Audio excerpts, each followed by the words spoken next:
1960s. Now, I will probably butcher this name, but I will try my best to say it correctly. Ming Sen Shu was a student at Alexander Ramsey High School in Roseville, Minnesota, where Mary Stauffer taught 9th grade math. During this time, their interactions were that of a typical teacher-student relationship, but something about Mary left some kind of a lasting impression on Shu. For Shu, who struggled with social connections and feelings of inadequacy, Mary may have represented an idolized figure, a symbol of authority and stability he felt was missing in his own life. Although Shu moved on from high school and graduated, these early interactions marked the beginning of a fixation that would grow over the years into something far more disturbing.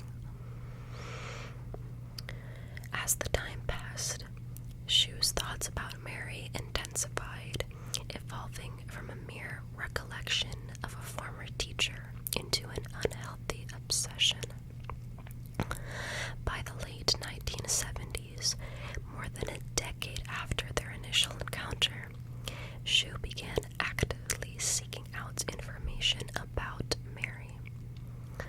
He learned that she had married, started a family, and continued her life as a teacher and as a missionary. Shu's fixation was not limited to just curiosity. It became more intrusive as he began to track Mary's movements and gather details about her personal life. Shu's behavior escalated into what can only be described as stalking. He engaged in activities such as following Mary, observing her home, and even breaking into her residence on multiple occasions. These invasions of privacy went unnoticed by Mary and her family, but they provided Shu with the personal information that he desired. He collected items and details that further fueled this fixation, such as photographs and other personal effects, which he kept hidden away in his own home. During this period, Shu began to harbor increasingly delusional thoughts. He believed that Mary was someone that he could control, and he started to fantasize about ways to dominate her life. These thoughts were not merely fleeting. They became an integral part of his daily life, shaping his actions and decisions. Shu's obsession with Mary, and again, this entire abduction plot happens more than 10 years after Shu had Mary Stauffer as his teacher. I just want to say that again. His obsession with Mary eventually led him to begin planning this abduction. He meticulously documented his thoughts and feelings into a journal that comes into play later, crafting detailed plans that he believed would allow him to execute the abduction successfully. His plans included various contingency measures, demonstrating his methodical and calculated approach. Shu acquired materials he would later use to carry out the kidnapping and to keep Mary and her daughter Beth captive. Shu's fixation at this point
16th, 1980, Shu put his plans into motion.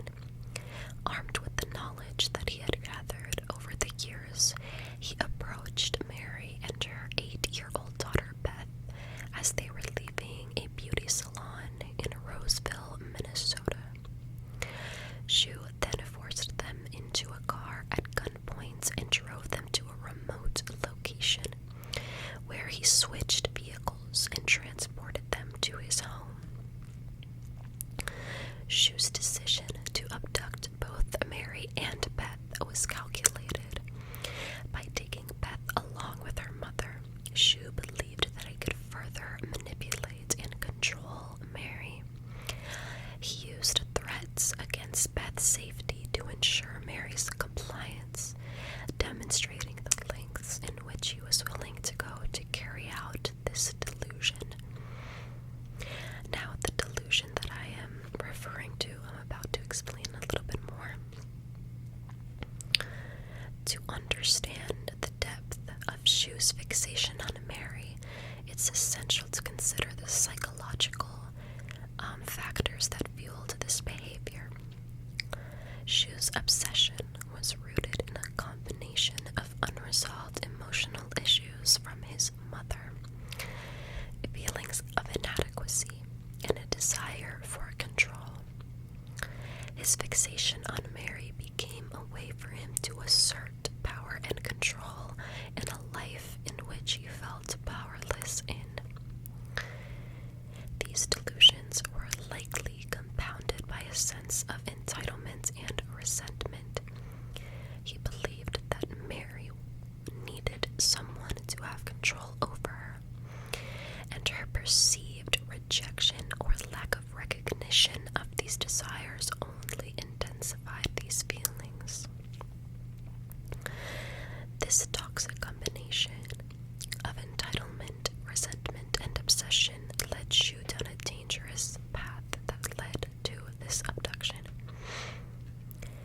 Now, in simpler terms, I kind of want to explain this a little bit more.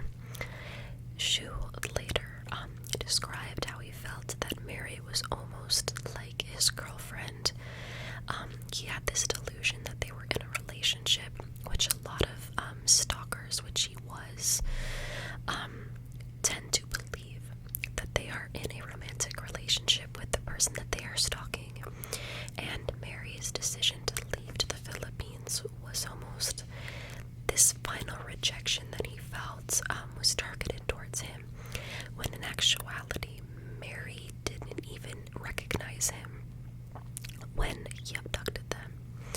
And I will get into that in a little bit. So, on May 16th, 1980, Mary Stauffer, then 36 years old, was again on the beauty salon with her daughter in Roseville, Minnesota. After this visit, Mary and Beth were heading to their car in the parking lot when Ming Sen Shu approached them. Shu, armed with a gun, forced Mary and Beth into the back of his car, where he bound and gagged both of them. Shu then drove them to an isolated area and again switched vehicles and took him to his home in Roseville. During this abduction, a 6-year-old boy named Jason Wilkman, who happened to be playing nearby, witnessed Shu changing the vehicles, so bringing Mary and her daughter bound and gagged from one car to another. To eliminate this witness, Shu made a last-minute decision to abduct Jason as well. And tragically, Shu drove the boy to a secluded area where he killed him. The murder of Jason Wilkman would add another layer of tragedy to this case, again demonstrating the lengths that Shu was willing to go through to affirm this relationship that he had with Mary Stauffer. Now, after abducting Mary and Beth, Shu held them captive in his home for 53 days. So between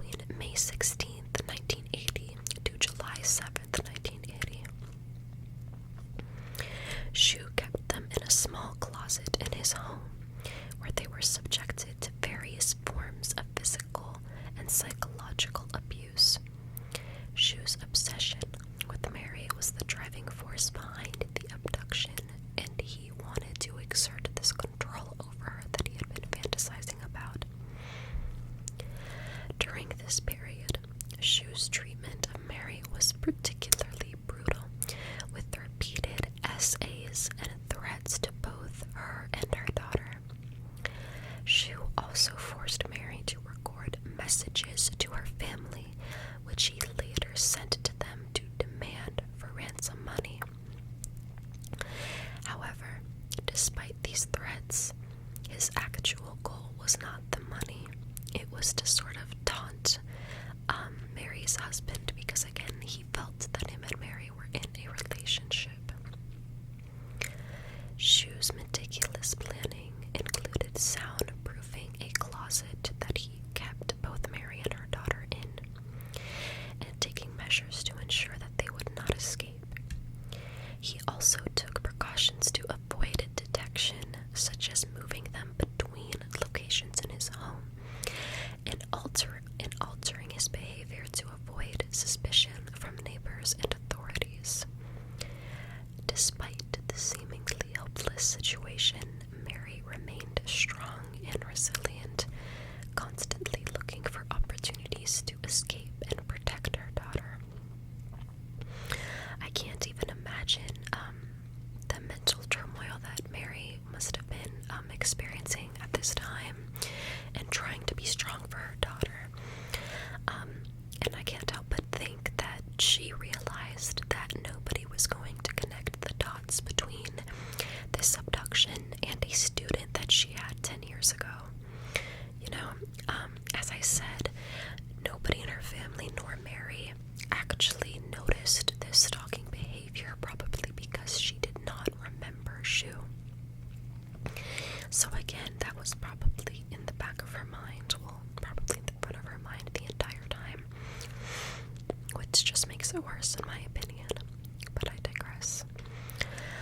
On July 7th of 1980, nearly two months after I cannot speak today, okay, after nearly 2 months in captivity, Mary saw an opportunity to escape. Shu left the house to attend to some errands and to go to work, leaving Mary and Beth locked in this closet, again, like I told you that he put them in.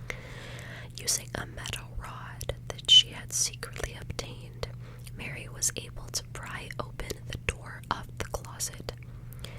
Despite the overwhelming fear of being caught by Shu, Mary and Beth managed to free themselves and escape the house.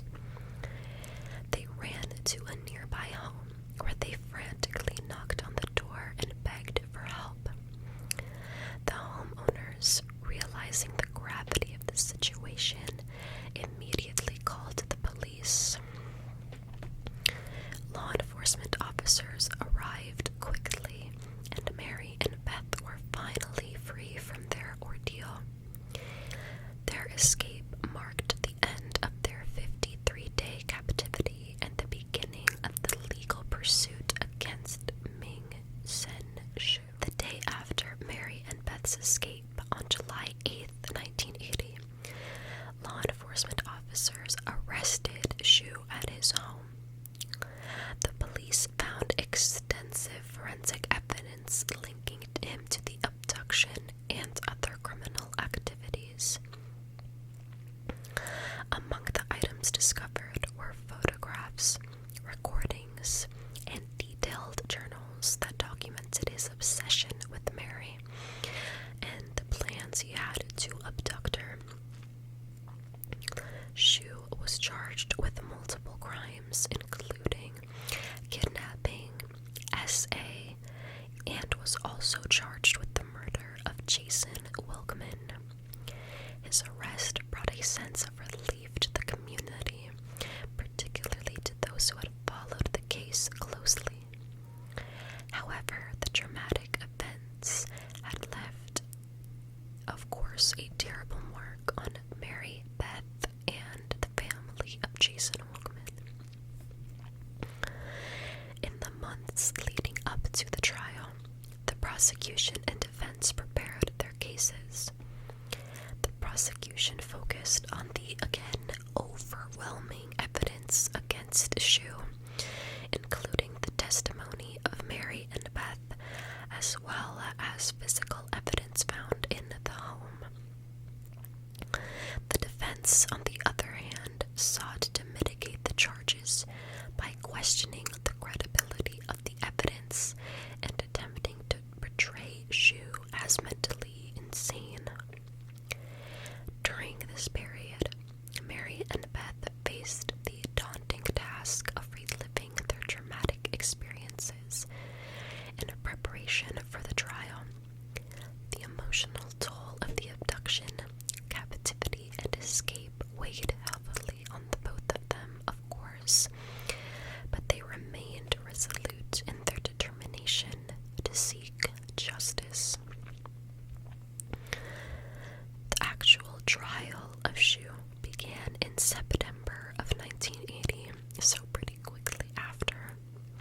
prosecution presented, again, the compelling case with Mary Stauffer's testimony serving as a key component. Her account of the abduction, the conditions of her captivity, and the SA abuse that she faced painted a vivid picture of Shu's crimes. Beth, despite her young age, also testified, providing corroborating details to Mary's testimony. One of the most critical pieces of evidence was actually tape recordings that Shu had made of Mary during this captivity.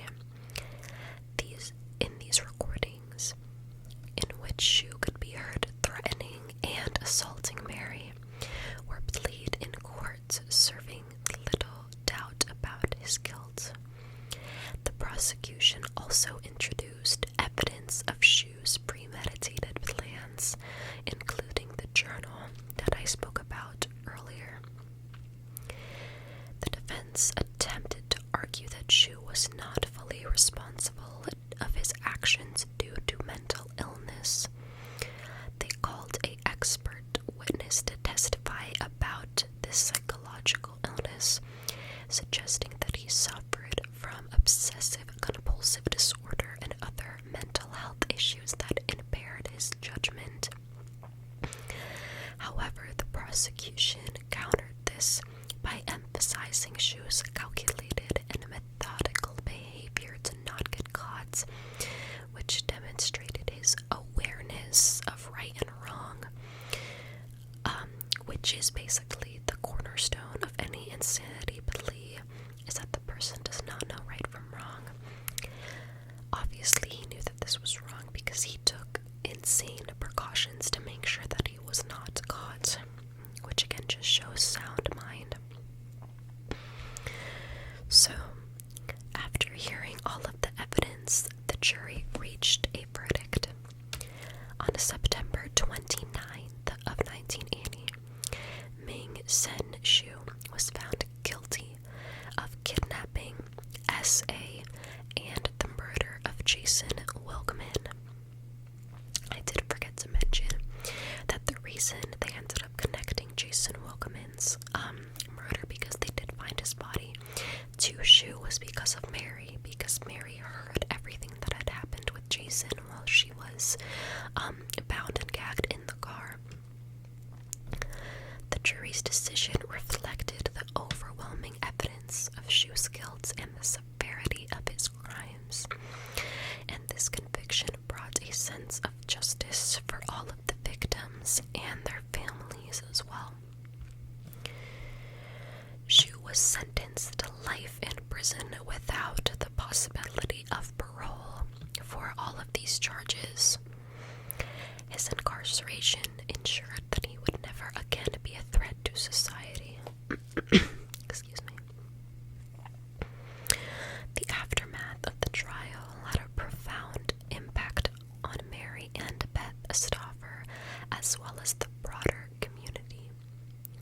For Mary and Beth, the end of the trial marked the beginning of their journey towards healing and recovery.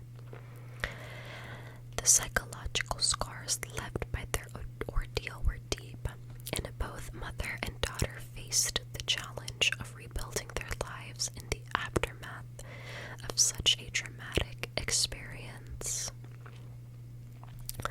Mary Stauffer later became an advocate for victims of violent crimes, using her story to raise awareness about the dangers of stalking and kidnapping. Her courage in testifying against her abductor and sharing her experiences publicly inspired many and brought attention to the need for stronger protections against, stalking victims. Mary also returned to her missionary work, finding solace and purpose in helping others. So she did end up going to the Philippines with her family to do this missionary work, which I found very heartwarming and endearing. Beth, despite her young age at the time of the abduction, showed remarkable resilience as well. She later grew up with the support of her family and the community, and while the experience was a defining moment in her life, she did not let it define her future. Both Mary and Beth's ability to move forward after such a harrowing experience is a testament to their strength and determination. Ming Sen Shu remains incarcerated, serving his life sentence without the possibility of a parole. Over the years, Shu has made several attempts to appeal this conviction, but all have been denied. His case remains a stark reminder of the dangers posed by individuals with obsessive and violent tendencies combined, as well as the importance of vigilance and early intervention to preventing such crimes. During his incarceration, Shu has been subjected to various evaluations and has continued to be monitored for his mental health. The legal system's handling of his case, including the thorough investigation, prosecution, and continued monitoring, reflects the ongoing efforts to ensure that justice is served and that similar crimes are prevented in the future. Now, that is the case of Mary Stauffer. As I said, Ming Sen Shu was actually still alive, serving out his sentence. Now, this case really does make me think about stalking as a whole. Even though Mary and her family did not notice that Shu was stalking them, and a lot of people are like, well, how did you not notice? If a person is so wants badly enough to stalk and go undetected, it is obviously very possible. And again, Mary said that he had sort of a forgettable face, like she did not remember him after having him as a student. She said that he wasn't particularly remarkable or memorable. So even if she did see him in public, I doubt that she would have even remembered or registered it.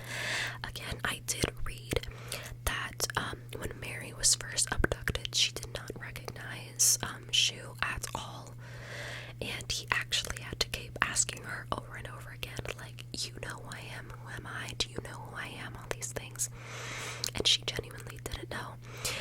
And for days he actually didn't tell her, and she just didn't know. My mom is actually also a teacher, and I spoke to her about this case, and she believes it. Again, after 10 years, you're going to forget the students' faces, especially if they weren't, again, remarkable, as Mary had said. But as I was saying about the whole stalking thing, this does make me think about the issue with stalking and the legal system, I guess.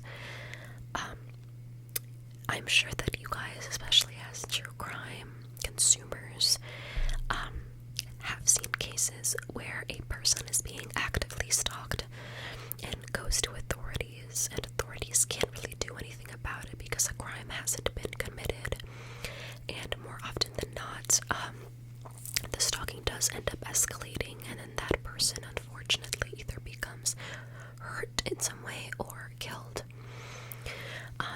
It's such a hard thing to sort of have an opinion on, because on the one hand, you really cannot, arrest someone for something when they haven't actually done anything illegal. It's very hard to prove that someone specific is stalking you, and even if you can, it's not illegal to watch someone, you know what I mean? So it is very sad to think that even if Mary or her family had noticed him, I doubt that there would have been any legal action that they could have taken before mutilation, which again is just very sad to see.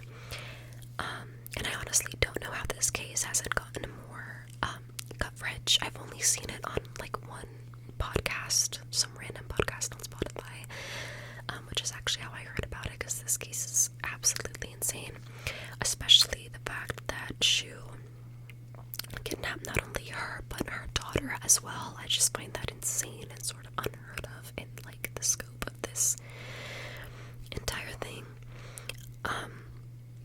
But yeah, I do hope that you guys found this case interesting, and again, I really do want to highlight that this stalking took place over a decade, more than a decade. He was obsessed with Mary Stauffer.